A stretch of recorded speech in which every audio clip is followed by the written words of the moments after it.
Salam sehat bagi kita semua, saudara-saudaraku yang dikasih Tuhan, keluarga Elohim Ministry Indonesia dimanapun Anda berada. Puji bagi nama Tuhan, saudara. Saya berharap saudara selalu sehat dan selalu bersukacita dan tetap semangat dan terus kreatif di dalam aktivitas di rumah. Amin, saudara. Puji bagi nama Tuhan. Saudara, saya akan mengajak saudara untuk belajar firman Tuhan dalam ibadah permata ini. Walaupun kita tidak bisa bertemu secara fisik, tapi kita mari berkumpul lewat media sosial ini bersama keluarga masing-masing untuk kita belajar dan merenungkan firman Tuhan, supaya rohani kita selalu terpelihara oleh Tuhan dan mendapatkan gizi rohani yang cukup dalam kehidupan kita. Amin. Puji Tuhan. Saya akan membuka Alkitab diambil dari Matius 18 ayat 19 dan 20. Demikian firman Tuhan. Dan lagi aku berkata kepadamu, jika dua orang daripadamu di dunia ini sepakat meminta apapun juga, permintaan mereka itu akan dikabulkan oleh Bapakku yang di surga. Ayat 20, sebab di mana dua atau tiga orang berkumpul dalam namaku, di situ aku ada di tengah-tengah mereka.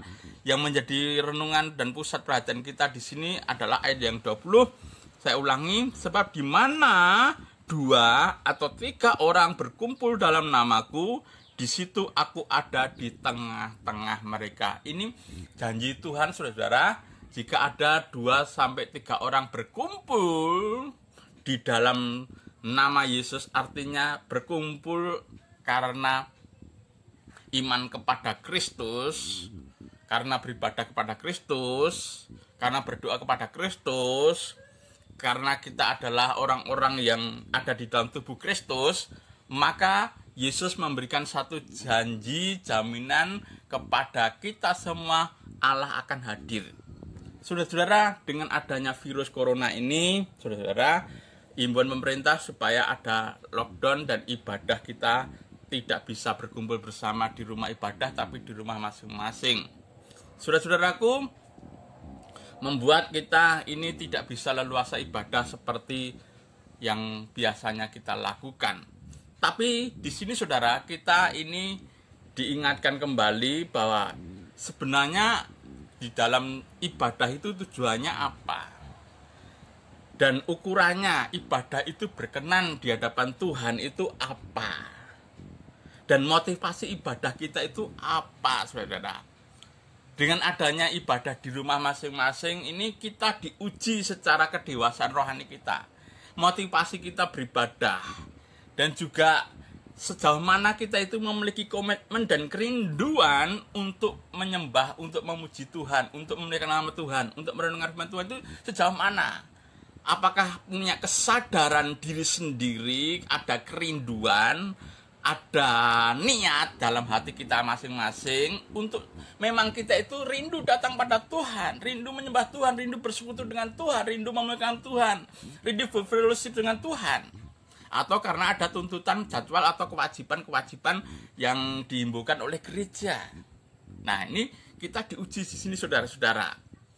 Kalau kita memang secara rohani dewasa di dalam bersekutu, sehingga ibadah di rumah lewat media sosial ataupun lewat ibadah keluarga sendiri itu tidak menjadi persoalan, saudara.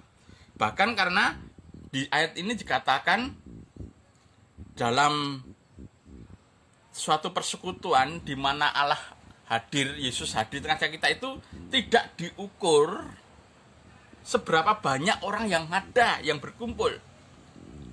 Tidak ada kata-kata Yesus mau hadir di tengah-tengah kita kalau ada musik, kalau ada organ atau band.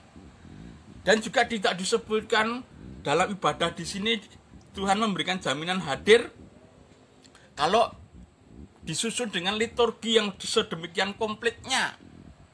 Juga tidak ada kata-kata gedung yang ber-AC, sound system yang canggih. Tidak harus ada penjemputan mobil dan pembagian sembako baru kita ini bisa beribadah dan ada kehadiran Tuhan, tidak. Tapi cuma ada satu syarat, 2 atau 3 orang berkumpul dalam nama Yesus, dalam namaku, di situ adalah nama Yesus, maka Allah hadir di tengah-tengah kita.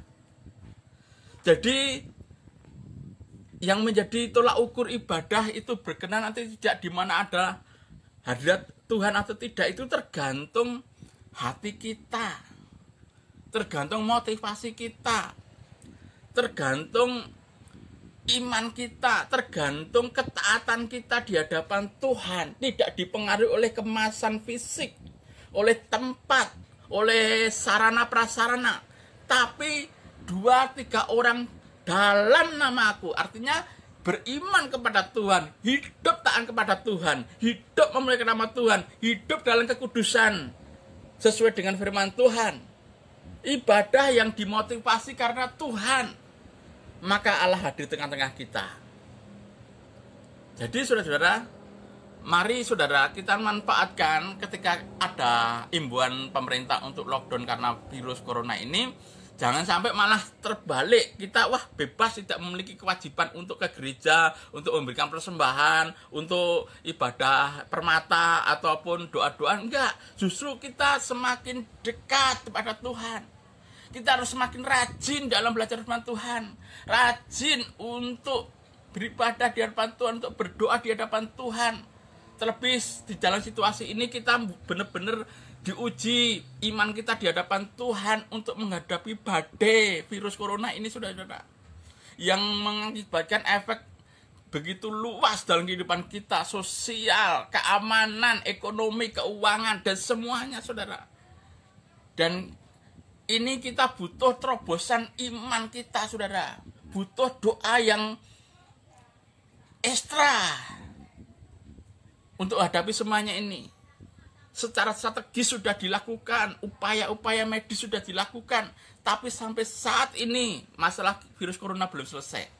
Maka mari saatnya orang Kristen, orang beriman yang mendapat predikat sebagai terang dan garam dunia menjadi pelopor untuk satu gerakan baru, yaitu doa mohon pengampunan kepada Tuhan dan berdoa lebih sungguh-sungguh, bersatu hati seluruh orang percaya seluruh dunia, berdoa berserah menyembah kepada Tuhan, mengakui dosa di hadapan Tuhan, mohon kasih karunia Tuhan, mohon belas kasihan Tuhan, bersimpuh kaki di hadapan Tuhan, mengevaluasi kehidupannya, memperbarui kehidupannya, dan hidup komitmen untuk melayani dan memuliakan menyenangkan hati Tuhan yang selama ini mungkin kita masih suam-suam kuku, masih bersungut-sungut, masih terpaksa, masih tergantung, termotivasi oleh karena hal-hal dunia, saudara. Dalam ibadah kita, mari kita arahkan hati kita murni, motivasi kita karena Tuhan, sehingga kita terlepas dari segala masalah hidup ini, termasuk masalah virus corona.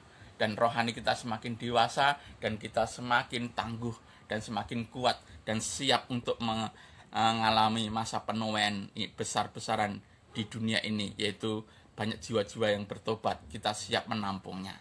Selamat berjuang, saudaraku. Tuhan beserta kita, Tuhan Yesus memberkati. Haleluya. Amin.